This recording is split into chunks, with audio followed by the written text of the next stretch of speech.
Sí. Bueno, nos encontramos con el doctor Solano, investigador de la Casa de Estudios de Guerrero, en la universidad, en la máxima Casa de Estudios del Estado. Y nos siguen nuestra plataforma, doctor, tiene un alcance a nivel Latinoamérica.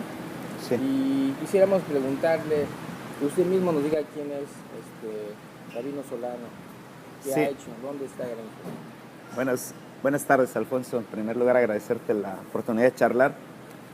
Gabino Solano es un ciudadano acapulqueño que se dedica a la profesión de ser profesor e investigador en la Universidad Autónoma de Guerrero.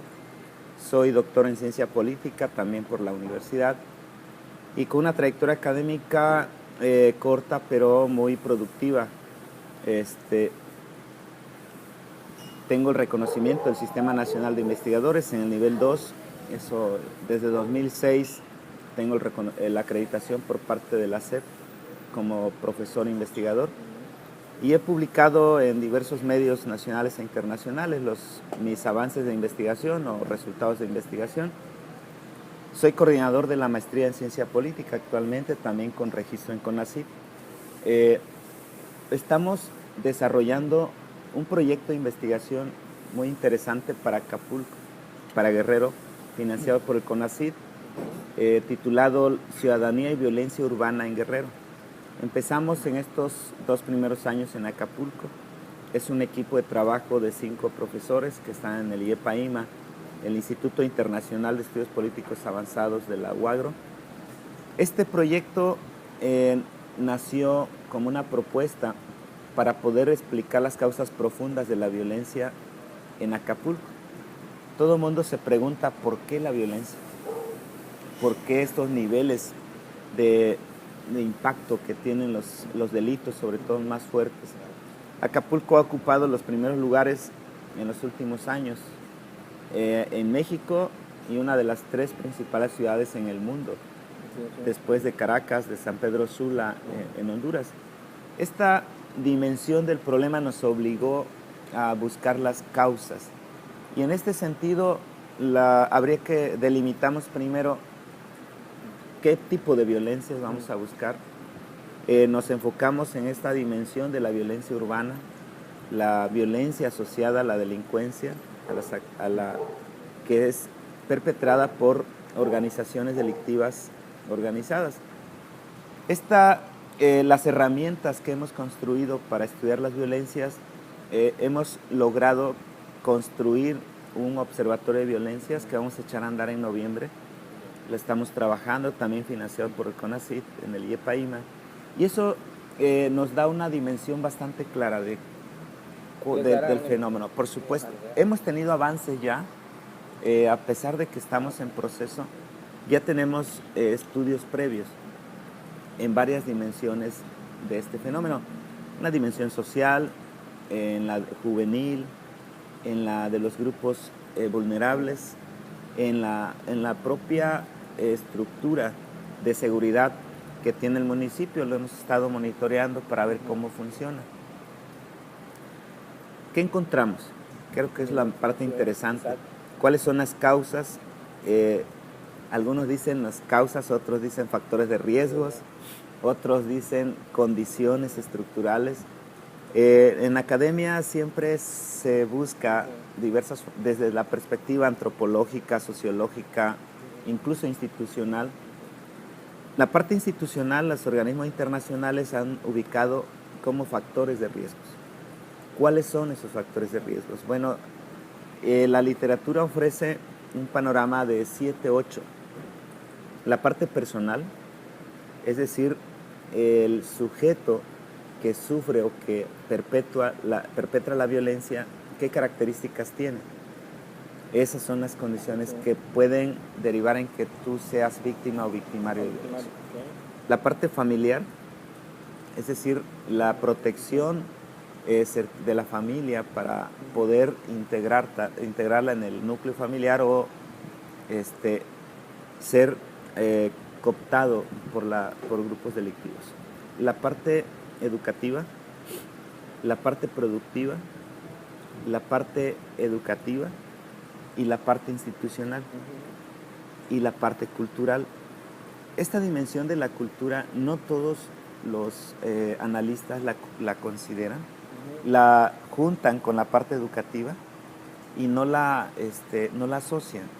Creen que la parte fuerte es la educación y la familia o la parte personal o la parte productiva. Estos factores de riesgos nosotros lo estamos siguiendo y lo que vamos a través del observatorio. Y vamos a construir un sistema de indicadores que nos permita ir midiendo año tras año cómo se van moviendo para correlacionarlo con los índices delictivos. Con las políticas de intervención para ver si tienen efecto, Así es, ¿no? exactamente. Después que pasó el sexenio de Felipe Calderón, empezaron a promover políticas de prevención. En el 2011 nació el Subsemul, después el Pronapred, ahora el Fortasec. Son programas públicos donde se han canalizado los recursos presupuestales para atender estos fenómenos. El Pronapred ya se desapareció, el Subsemul se transformó en Fortasec. Ese Fortasec muy poco lo conocen. Sí, porque va empezando. No saben por dónde. Así es, va empezando. Sin embargo, a decir de los resultados, no ha tenido el impacto deseado. Es decir, se han canalizado cuantiosas cantidades de recursos y el fenómeno sigue. Por tanto, estamos ante un problema de eficacia de esta política pública. Es un recurso grande que se puede ir. Por supuesto, es un por recurso supuesto. de millones. Muchos recursos que ahora ya la federación no tiene claro, no ha funcionado. Los actores políticos lo tienen muy claro. Esto no ha funcionado, no está funcionando y tienen que modificar la estrategia.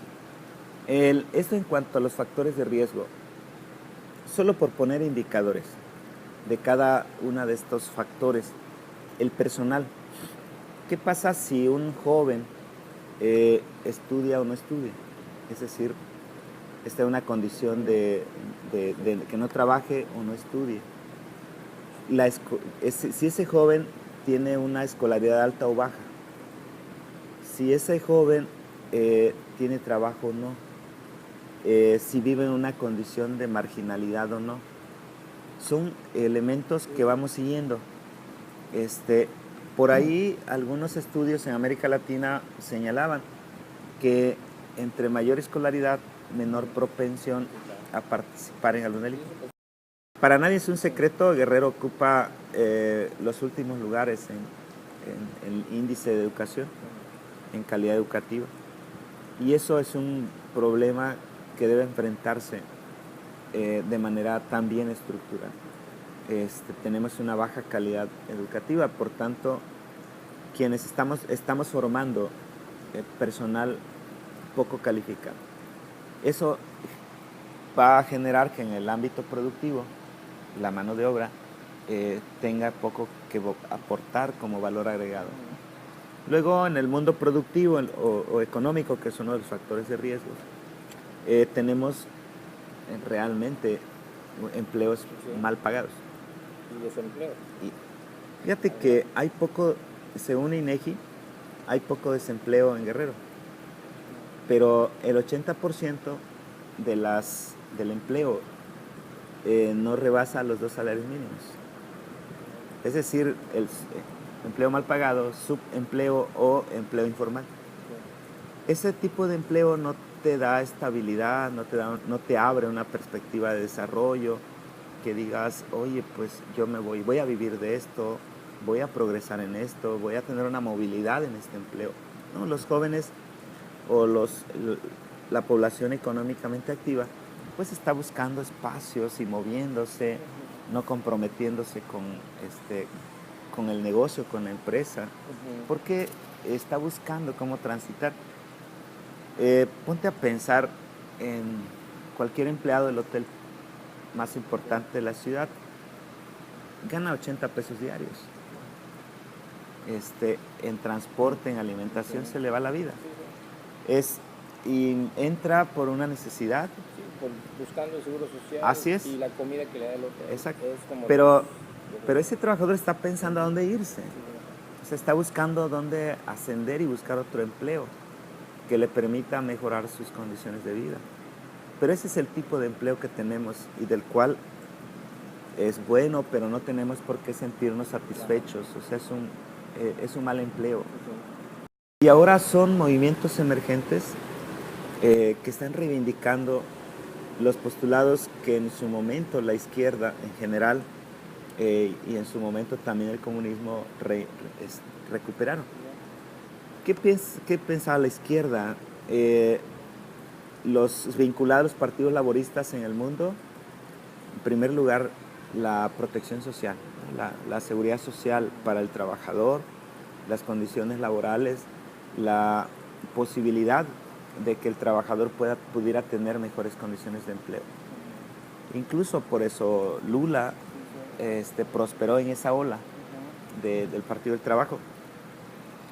Cuando viene la crisis, el neoliberalismo emerge como una fuerza muy fuerte para reducir todo lo que la socialdemocracia había logrado. Se cancelaron pensiones, se aumentó los años para poder jubilarse, ya no hay empleos basificados, todos son por convenio y por contrato. Es decir, vamos al mercado y el que pueda trabajar y el que pueda ahorrar lo hará, pero el Estado ya no tiene ninguna responsabilidad en la protección del trabajador. Esa parte dejó insatisfecha a la población económicamente activa y empezaron a buscar otras formas donde refugiarse. Y estos son los partidos aparentemente independientes que están reivindicando ese segmento de la justicia laboral, la justicia social, los programas de sanidad o de salud amplios, la educación pública. Tampoco empezaron a cuestionar por qué los partidos de izquierda están generando esto.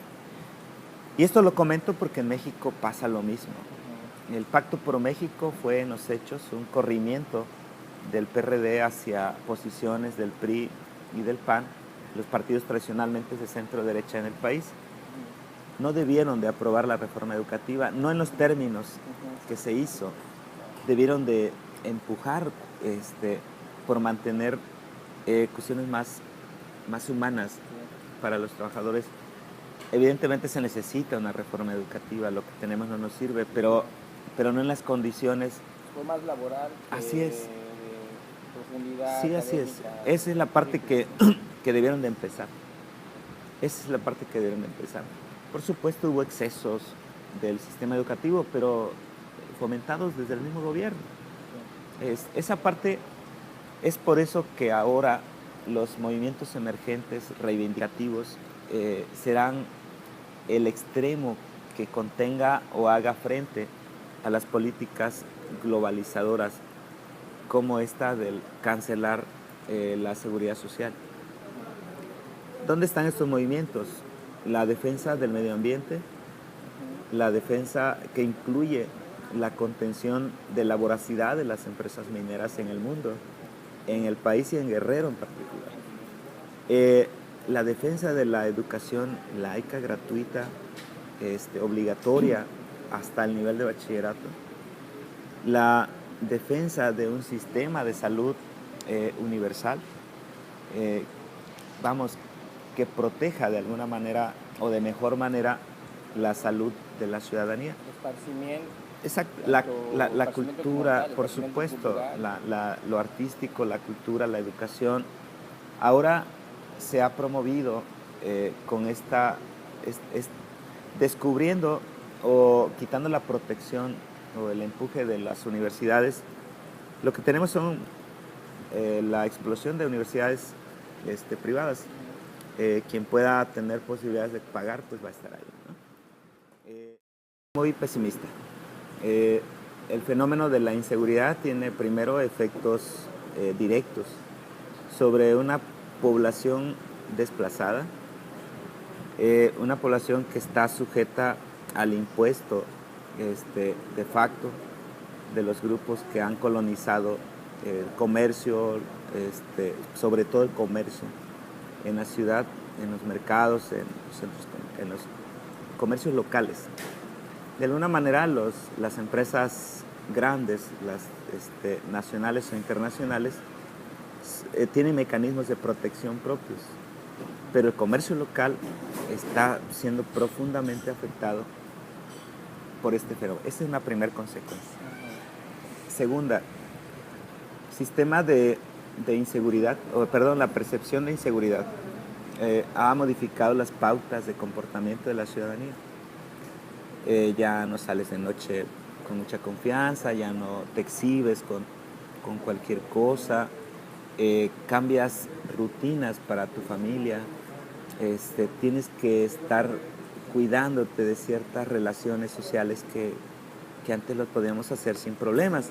Es decir, claro, tú podías ir por la costera a cualquier hora, e incluso amanecer en la playa para esperar el sol, en las famosas lunadas que hacíamos de estudiantes.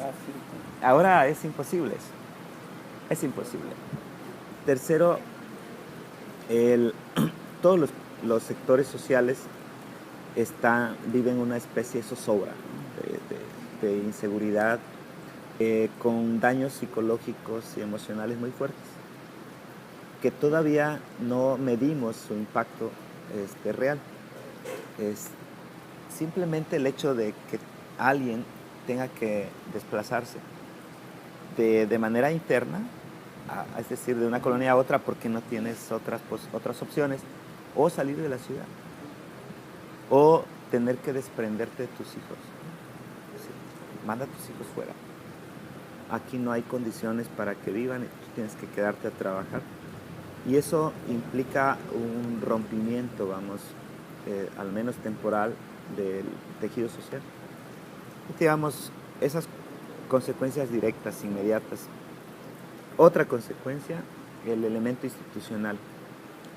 Está siendo cada vez más colonizado por intereses de facto, o como dice Harry Potter, del mundo oscuro, de la magia oscura, que pues no sabemos esos nexos que existen.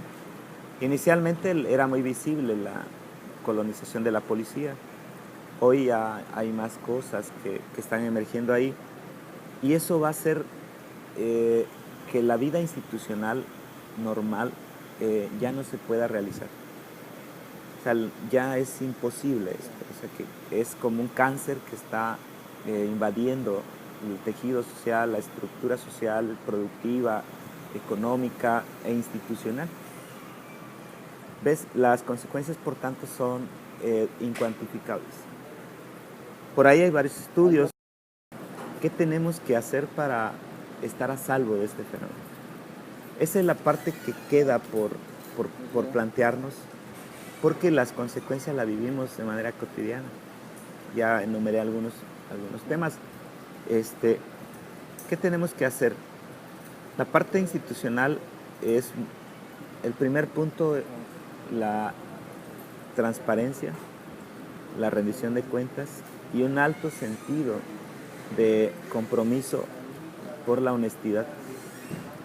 Es decir, atajar la corrupción. La parte social, naturalmente hay corrupción. También hay corrupción. Así es, participamos, fomentamos esta parte que se cuestiona. Entonces, en esa parte, también socialmente, ¿qué nos toca hacer? ¿Qué nos toca hacer para poder mantener la cohesión con los hijos? Poder mantenerla alejados de las tentaciones del dinero fácil. Cómo mejorar nuestras capacidades para desarrollar empleo. O sea, socialmente está ahí el debate del qué hacer, y significa también otro compromiso. La corrupción, como sabes, pues va a ida y vuelta, ¿no? Se necesitan dos para poder corromperse. Ejemplos hay muchos, pero particularmente vemos en los procesos electorales cómo se dilapida el dinero, cómo se tira el dinero. Y la ciudadanía consciente que ha sentido los efectos directos de esta violencia, estoy seguro que ya no estará pensando en recibir ese dinero que sabe que no tiene certeza, de dónde viene, y que solamente servirá para mantener este statu quo. Necesitamos cambiar eso, que el político entienda, que la ciudadanía también lo sepa o que lo exteriorice. El ciudadano no quiere que no quiera el dinero por el voto, ni la dádiva por el voto. El ciudadano debiera creo que muchos ciudadanos lo han planteado, quiere que el político conozca su problema. Es decir, que se interese por resolver su problema. No porque le lleve X cantidad de dinero para mantener a su partido en el poder el día de la votación. Ni le lleve todo en positivo. Oigan, es un mundo de Disney, de un paraíso ideal. Incluso el propio presidente tiene un discurso de alejamiento del fenómeno de la violencia. No lo dice de manera explícita, no lo reconoce, porque piensa que son negativos para su gestión, claro. Entonces, no se necesita eso, se necesita hablar con la verdad y decir, ciudadanos, estamos así, estamos mal, este es el reto, hemos avanzado poco en esto, por esto y por esto, pero más empatía, ¿no? Así es, más más ser ciudadano, pues. Yo no entiendo cómo el político ha llegado a ser un semidios que, primera, por el poder que le ha conferido la ciudadanía, siente que está por encima de todos. Eso lo deshumaniza, lo hace semidios y cree poder hacerlo todo.